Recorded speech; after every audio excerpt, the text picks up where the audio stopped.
Hey guys, welcome to Creative Place Podcast. Today I'm here with Maria VanDeman, interior designer, children's book author, and director of design strategy for OFS. We have a great conversation coming up for you today about workplace design. We're going to talk about diversity and inclusion, and of course, we're going to talk about the book that she wrote. So stay tuned. Here we go.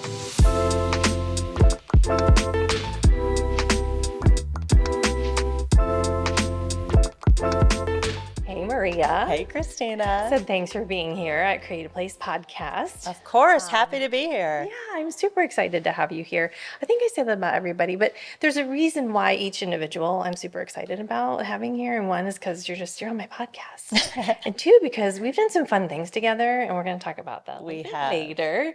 But right now, I want to talk about you. And I want to get into your background and why did you get into design? What inspired you? And kind of give me some milestones of where you've been and the track that you've gotten to in your current role and responsibilities. Oh, wow. So I came from a family of builders. My dad was a builder. He was always creating something. He's a carpenter. Oh, it was in your blood. It was in my blood. You know, he'd finish every basement of every house we had. So I feel like I grew up hanging drywall and putting up studs and putting brick on the front of our house. So I've done a lot, and I feel like having that hands-on kind of child experience of how you put things together and how things are created really got me interested in design. And then I've always been a creative person naturally. You know, I had a friend who went to my church, and she wanted to be an architect. And so that was the first time I thought, okay, architecture is something. And then she pivoted and wanted to be an interior designer. And so that's where I first learned about design, was actually from a friend who decided that was for her. And since she was my best friend, you know, I decided that was for me too. Sure, why not? Then we can compare notes. Exactly. So that's kind of how I got on the path, was just lucking into it through a friend. And I love interior design. Went to Purdue for school, Nice. studied interior design, and then got a job doing commercial interior design out of school. But just really learned a lot about putting spaces together and caring about the architecture behind things, how the colors come together. But it was always that background of the tangible doing things and how does everything work together that made me really love design and space planning and the path I was on. Yeah, a lot of curiosity. Yes. I feel like that's a common thread through, designers that are very passionate and designers that are really good at what they do, is that curiosity. It's kind of insatiable and you kind of want to learn how everything ticks, right? But you're not doing traditional design as one would think in an interior design role. So tell us about how you've gotten to where you are and how is that a good outlet for your passions and your vision for your design from way back when you were slinging drywall with your dad? Well, I love the industry. I practiced for almost 10 years. So I have this deep appreciation for design, commercial designers, what everyone does. And I made the choice to go into the dark side, the manufacturer side of the industry. Ooh. I think it's the good side, but that's just me. But I made that pivot when I had my daughter, and I wanted to be out and about. I didn't want to sit behind a desk. And those were before the office has changed in the last 5 years. So I really wanted something different and was ready for a change, whatever that was, and kind of stumbled into furniture the way I stumbled into design. The other F word. Just loved it. Yes. Furniture, the F word. But now I'm doing design strategy. So I'm leading the design strategy and sales for A&D across the country. So I'm working with a lot of our teams who have design specialists, and I'm helping to chart the vision for the company, make sure that we're catering to our design clients and that we're designing experiences and products and connecting that to our salespeople, making sure we're having impact out there in the world. So commercial design is really what I love and care about, and it's so fun to be able to tie that into my job now. And Yeah. just having that background and experience really helps me to have a vision for what I'm doing now. And I get to hang out with really amazing designers like you, Yeah. and it just makes my job like full circle so fun. Oh, that's awesome. And I love OFS. I mean, we're big fans of the furniture, and I think I really appreciate most, and we've been up and met the families, that they're still family owned and the family's very much involved. And the culture is such that they really do care about, what the future of work is, and more than just selling furniture, it's about the people. Yeah. And I can see how you would really resonate with that. And I'm sure you're going to be awesome in this new role. And Thank I'm really you. excited about it. And we'll have to circle back at some point in the future and see how things are going. And so, a little bit about what your daily looks like, and then what part of this role kind of gives you the opportunity to dig into some of the other things you like to do, like writing and publishing a book? I know I have my hands on a lot of things. Well, back to what you said about the culture of the company. Quote that Hank Menke, the owner, president of OFS, he says, how you make people feel is as important as what you make. I guess what you make people feel is as important as what you make.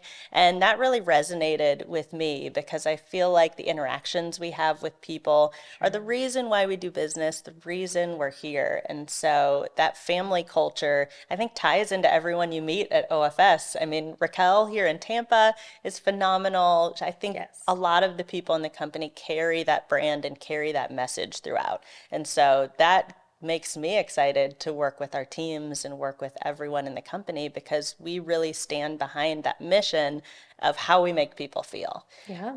It's very evident. I mean, it's evident in the products that you put out. The research, that's available, from OFS is really great. So I appreciate that. Yeah, and one of the things that we'd done in the last couple years was really focus on design and how to get more people into design, and especially younger generations. How do we represent, as an industry, represent the world Right. and the people that we're designing for? And so one of the cool passion projects that came out of that was this Design Your World children's book, which you are holding. But this came out several years ago, Design Your World. And the mission behind this was just to introduce children to design and that they have agency over their environments, over their spaces, simple as turning a chair in their room, how they put the pillows on their bed, how they pick up after themselves. Sure. They can change their environment just with little simple things. But then also introducing design as a career path. Not everyone knows what design is. Not everyone knows it's a valuable career. Well, you And needed someone to tell you about design, exactly. right? I think that's really ironic. And so we're hoping that this book tells children that there's a path for them in design. Yeah. And Serena, the main character, she's amazing, I love there's a but Spanish version now too. So yes, that's really you're cool. holding Diseña tu Mundo, which is our Spanish translation we just came out with. You're one of the first people I've handed this book to, so That's awesome. you should feel very special. I do. Maybe we'll do a giveaway for it. Ah, I love that. One of somebody listening out there speaking Spanish and need a copy of this. Exactly. We will hook you up. We'll hook you up. So tell me about her journey. How did she get? So Serena, the story was actually molded after a story that Cheryl Durst tells. And Cheryl Durst is the president and CEO of IIDA. If you know IIDA, they're amazing. They have chapters everywhere, but she is IIDA headquarters. And so she used to be a teacher. And so she tells this story about how there was this big bully in the class. And just by changing his seat in the classroom, putting him by a window, changing his environment, and giving him control over certain things really changed his whole attitude. Sure. And so that whole concept of changing how someone is perceived within space really, changed how he reacted to the other children too. And so that concept of the children being able to change around the room and how it empowers them and shows them the power of design is where the story stemmed from.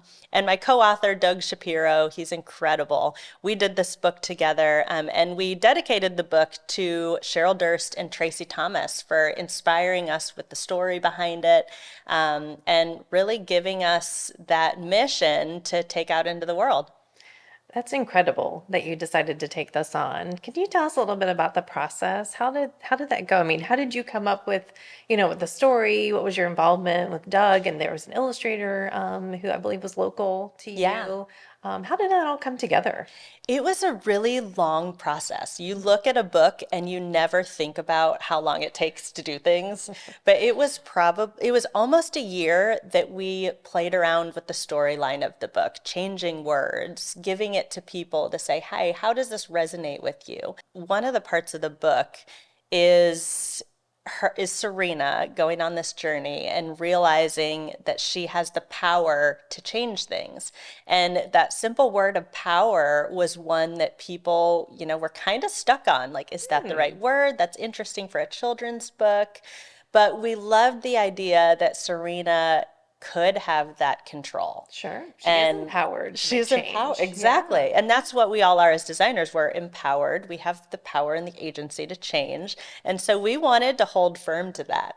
And so some of the messaging throughout the book, we really molded and shaped who that was. And even as a commercial interior designer, she's designing her grandma's house. They're talking about her grandma's house. But yet I didn't want it all to be like pillows and curtains because that's not the world of commercial design, right? Totally And so not. I wanted that angle of why the spaces were laid out the way they were. And so Yes. some of the wording changed to be more universal in how we're talking about design, not just decorating, but the design and architecture itself. Yeah. So that was a fun process. And that's so important because, as designers, we understand that it's kind of the same process, whether it's residential, commercial, hospitality, educational, all of those, still have the same process. Still dig in with the client. There's still, certain phases that we go through. But yeah, and it involves all of it. I mean, Yeah. commercial, we do pillows at the end too, but it starts off with a lot of really heavy lifting, Yeah. with the layouts and also I love that you covered all of that and kind of gave, the reader a little smattering, of what those could look like. Because also as a designer or a potential designer coming in, you might get intimidated by one or the other, so you have to understand that you can do one or the other. You don't Yeah. have to do both and Yeah. you can choose, You can which way you go. choose. And the So I love that. illustrator, Kenzie Leon Perry, he's a designer in Miami. So I knew him and had worked with him down in Miami. Okay. And funny thing, at the same time that we were asking him to illustrate this book, IIDA had reached out to him to be an instructor for their Design Your World program. And And you didn't know? it was just this serendipitous thing. That's But amazing. the Design Your World program is an IIDA headquarters program where they go into select cities and they teach high school students about design. And it's a couple week program and they learn the basics, the fundamentals. They have a floor plan that they do and an end project. And so it was really cool that Kenzie had his hand in the Design Your World program and the Design Your World children's book. And what a cool thing to bring those together. And his really amazing artwork in the book just shines through in all these And it's great colors. beautiful. It really is. Well, I'll put some images online, but it is a really pretty book, and I love that it feels very childlike, because the way it's illustrated. But I also like that it covers a lot. It's very Yeah. colorful. I think it appeals to a lot of different age groups. Yeah, and that diversity and design component was so important to us Yeah. as well. Just being able to represent a demographic that is not very prevalent in design. They're underrepresented in design, Black and brown children. And we really wanted to show Serena as a hero to that community and say, hey, you're welcome here too. Yes, absolutely. And I think that's critical, for kids to understand that.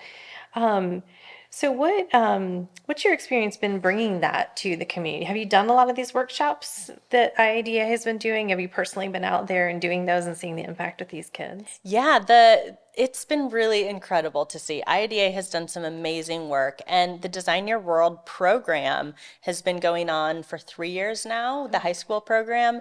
And Cheryl just said that they now have 20 Design Your World graduates from the program that are now in interior design programs in college. That's amazing. So what a cool pipeline program, and it's Yes. actually working. You can see some of those diverse students now taking it on as a profession because of that introduction. Wow. I So it's love doing its that. It's doing job. its That's job. amazing. That's what you want to hear, right? That it's actually working. And the book has been really great too because we've been doing it at a local level in South Florida. We've been doing workshops, and we actually have a printed floor plan on our website that kids can color, use crayons, color your bed, color your flooring, and cut it out and arrange it on a floor plan. So it's been really fun to bring that into schools in Miami and just see who gravitates towards it. Yeah. And even some of the teachers are super surprised at which kids love the activity and which kids don't. Sometimes they're surprised at different students who really latch onto it and love the process of design. Some hidden talents in there. Hidden talents. That's really cool. So what impacts have you observed from the kids that have been in these communities that have, had some exposure to this book and these workshops? And what do you hope to see more of in the future? Well, I really hope that people will take this opportunity to bring this story or other similar stories into their local schools. Um, there's a school in Miami who we went to, and we read to an entire classroom. I want to say the average income of that the students had to be in the program was like 20% of the median or something like that. And so these kids were amazing, latched onto the book, and really were impacted by it.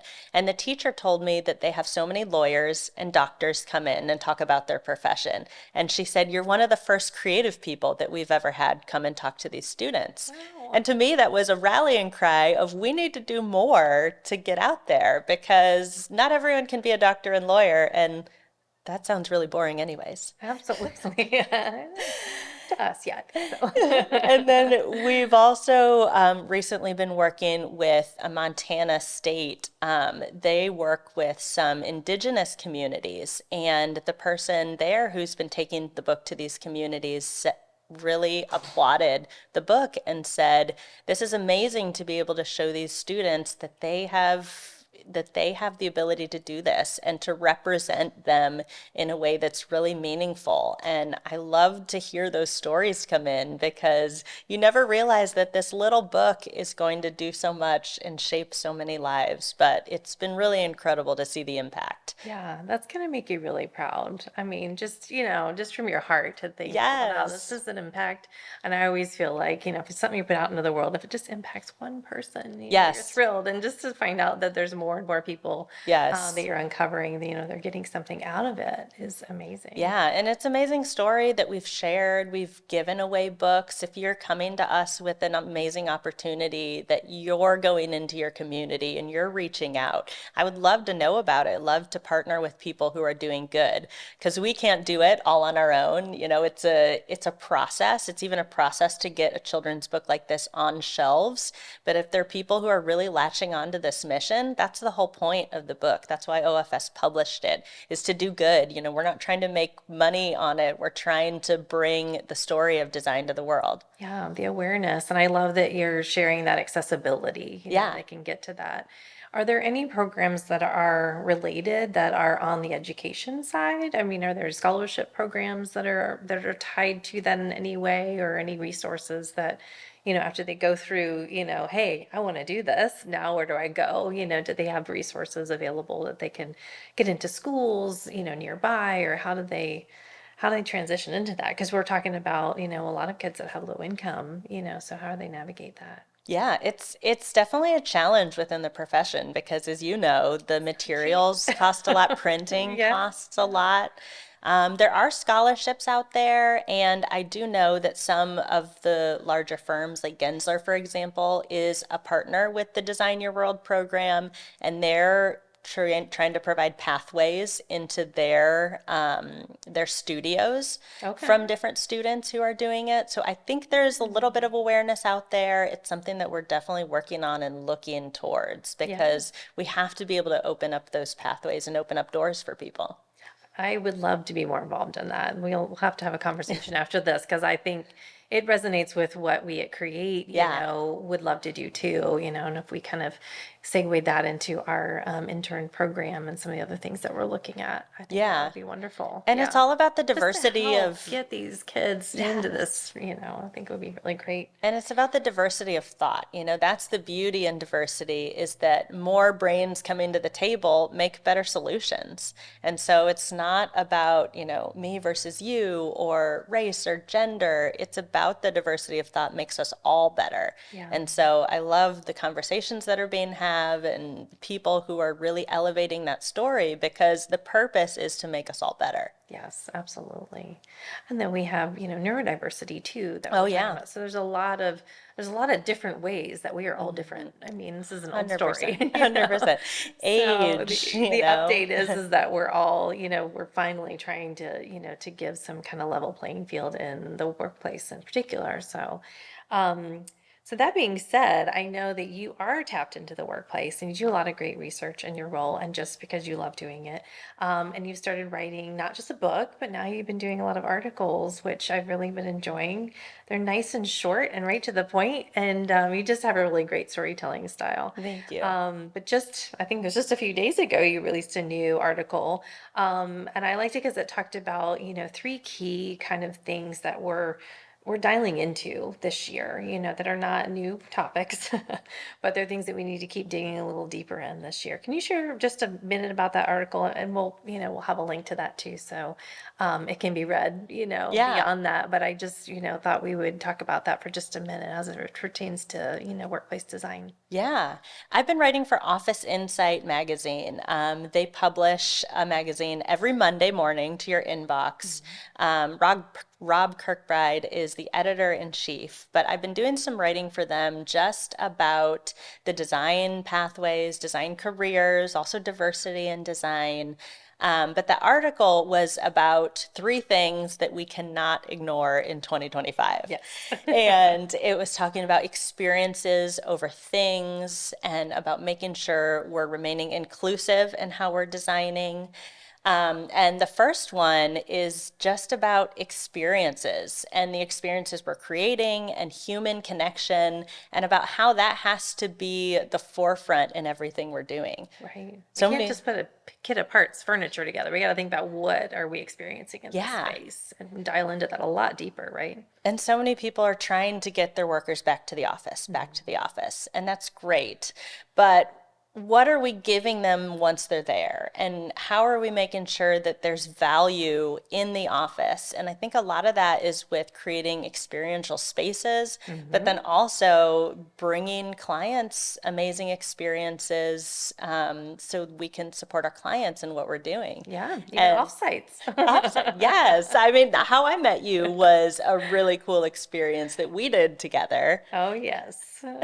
So we actually met on an OFS trip and we were going deep sea fishing. So you and I were curled up at 5 a.m. in the dark, freezing cold. I want to say it might have been raining.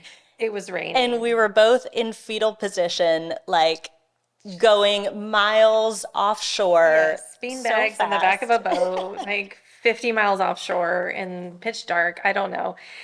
It was crazy. It That was was such crazy. a fun experience. Right. I actually think if the oil rigs had not been out there, that's how far we're out there.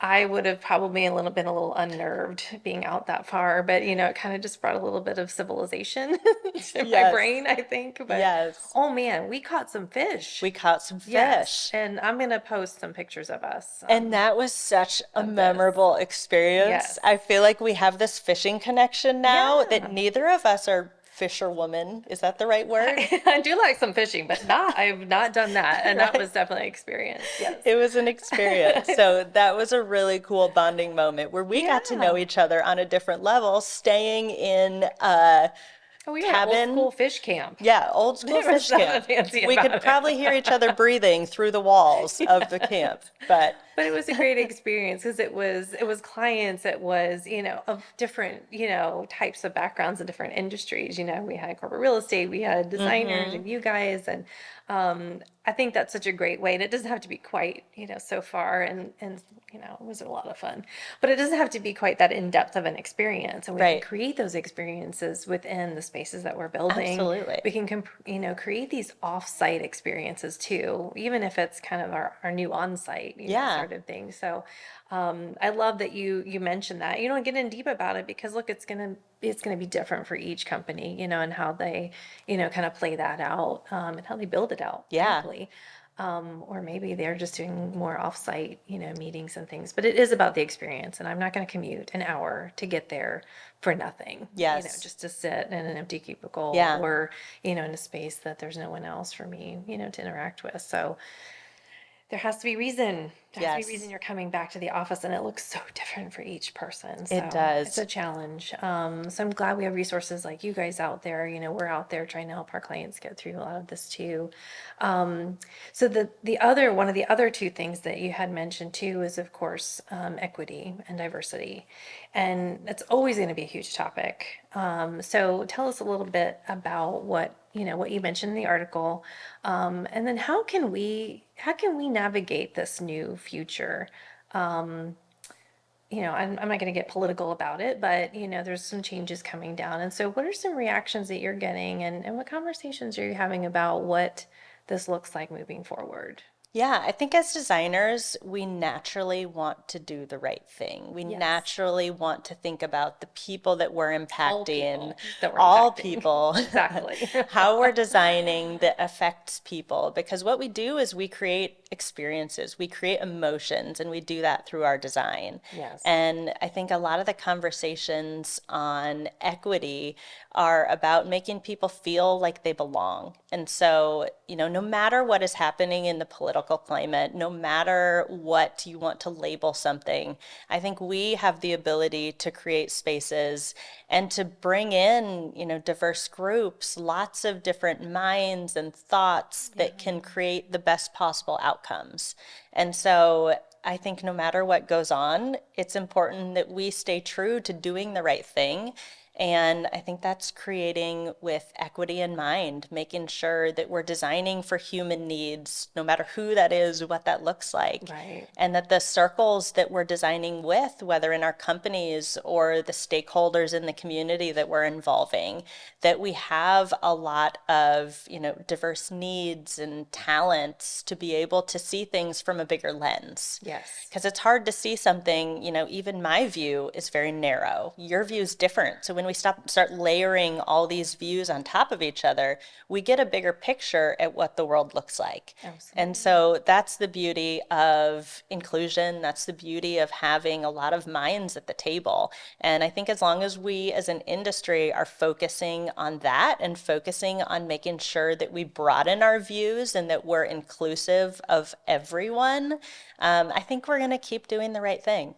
I think so too. And I feel like, some of that was a lot of checking boxes, for a lot of groups. And, there may not be, the stringent boxes to check anymore. But to your point, we are trying to do the right thing no matter what. So we as designers are encouraging our clients to be inclusive no matter what, whether it's a box you have to check or not. It is still something you should be considerate of. And I had a comment on a previous episode, and it kind of made me think, to kind of clarify, when we're talking about diversity, we're talking about diversity in every way. We're not just talking about color, race, gender.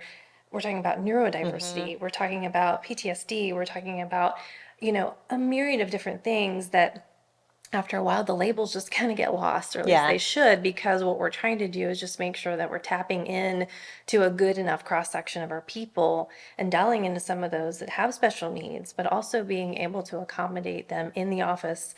Inclusion is also people that are working at home Mm-hmm. and they want to feel included because they're dialing in. So there's so many different layers and perspectives that we are talking about. We're not just saying it's one thing that we're attacking here. It's a very global point of view. Yeah. So for companies that are just sort of trying to get their heads wrapped around, what does this all mean? What is some advice you would give to them on where to start and how to kind of start tackling, being a little bit more open and inclusive in their design?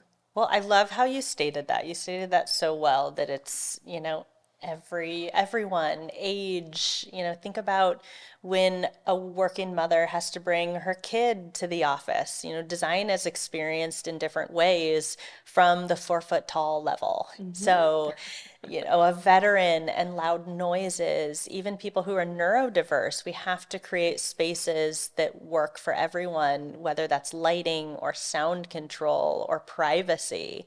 And so these conversations, I think, just need to get started. I think the first step is we need to discuss where we're at and discuss the needs of the client and think about what we're maybe not used to talking about, what's uncomfortable here, and look around at our circles and who is in the room and what experience are we all bringing and what are we missing? Yeah. Because when we talked about layering on people's experiences, what layers aren't here and how do we make sure we're incorporating voices of maybe someone who isn't in the room? Yeah, who's not at the table? Yep. I think that's a big conversation today is who's not at the table. Before we had, groups, departments that weren't at the table. Now we have individuals or groups of people that maybe are not represented, It used to be HR wasn't at the table or IT wasn't at the table. Now we're finally getting all those great groups at the table. Now we need to just make sure that we're hitting a cross section of Yeah. people. And again, that's not just like who you are and what you're, it's also what your situation is, what you're overcoming every day. And that could be physical, mental, emotional, you name it. It could be any challenge, And so I think being sensitive to that, I agree. It's the conversation. And And so I think, you know, maybe starting that conversation is tapping in, to some of your people. Have you seen anything that's worked? Like, is there a survey that you've seen that folks have sent out, or questions that they have asked of the team? How do you start figuring out who's missing at the table? well, I think a survey is a really good way to start. And it takes having a lot of emotional awareness, Yeah. also a level playing field within the culture of an organization to even get there. Because if I don't feel safe to have a conversation to tell you that someone's missing, I'm not going to speak up. Yeah, no. And so a lot of it is looking at yourself in the mirror and saying, are people feeling safe here to have conversations? And are we creating an environment where people can feel heard? And a lot of the company values, that's one of the things I talked about in the article, you can say on paper on your website, all these values that your company holds, but it's much harder to actually live those out through every employee than it is to write them on your website. And as companies grow, I think that gets to be a challenge as well with making sure we're upholding the values that we're stating. Right. And even when teams get bigger and even different, whether it's HR, whether it's accounting, there's a lot of different players involved. Yeah. And so every team looks different. So there really isn't a one size fits all approach either, because every cross section of an organization might have its own mini subculture within. Yes, And absolutely. so even ThinkLab reports that the number of decision makers is rising. I want to say it went from 3 to 7. Don't quote me on those No, numbers. I think that's, But yeah, it's also that's what I heard them say. Yeah. bringing more people to the table also adds complexity to what we do. Absolutely. Yes. It's not just, hey, Christina, can you make a decision? Like, no, you got to talk to everyone, and that makes our job a little bit harder. But are we getting to a better result because of it? And those are the things we need to be looking at is, are we elevating the game, and are we making sure that we're doing things with purpose so that we can elevate the game? Yes. So I think that's really great advice for a company that's just kind of getting started. And it's not too late. It's not too late to kind of understand that you might need to look at things a little bit more globally. So as we wrap up, is there anything else that you can share with us? Anything that you've been reading or seeing, or any of the clients that, they're kind of something that somebody's just winning at, or that's a technology that's coming that you're like, you know what, this is really cool. Well, I was just at the IIDA Industry Roundtable last week, And that great? is an amazing collection of designers from across the country, just talking about where design is going, where are we headed. Yes. And it was really fascinating to hear a presentation from Mark Bryan on just the future of technology and where the world is going and just how design is going to change so vastly. Yeah. But one of the things that he kept coming back to was that designers really focus on people and connection, and that's something that we can't lose. So he had this fascinating conversation on robot arms and screens that you just swipe in front of you and, everything changes. But at the end of the day, it's the connection, it's the authenticity, it's us creating joy within our clients and within the spaces that we design. Like that is going to always stand true. Yeah. So there's so much coming, I think, when it comes to tech and when it comes to the way the workplace is changing. But at the end of the day, it's people that matter. And I feel like conversations like this and your amazing podcast, you're doing the right thing because it's people that are the future. I agree. And I appreciate that. And that is a big, part of why we're here, and why we're insisting on doing it in person, and doing it because you're here in town, and that's great. Because I feel like that is kind of the last, kind of the last frontier is the people. It's always going to be the people. That's why we have spaces to begin with, Yeah. is for us to have experiences together within. And so I do want to have more conversations about that. And I think that's really what it is, and you see, memes and things here and there that I want AI to do my laundry and my dishes so that I can create more. I mean, Yes. I agree, let's learn how to be friends with all of the technology, and let's learn how to make it a tool, so that we can do more of what we love better, or Yeah. go deeper, or, farther with what we're working on. So that's the challenge, right? Is making sure that it's not taking away the fun stuff so that we have more time to Absolutely. do the stuff that's fun. Yes. But I really appreciate you coming. This is a great experience, and it's a lot more fun in person, right? Of And course. it's so different. But thank you for coming. And I hope to see you again soon. And I really want to go fishing again soon, so we're gonna have to figure Let's that do out. it. And I'll Let's post do some it. photos of us and our giant tuna that we caught. Because man, I mean, we rocked it that day. Award-winning So tuna. exactly. Yeah. Thank you so much for having me. Thank you for Yeah. letting me share Design Your World. And I appreciate all that you're doing for the profession and, elevating voices, which are really making a change. So thank you, Kristina. Oh, thank you. Hey friends, if you enjoyed today's episode, please join in the conversation at Create a Place Podcast on LinkedIn or Instagram. And don't forget to subscribe. We're so glad you tuned in to Create a Place and look forward to seeing you next time.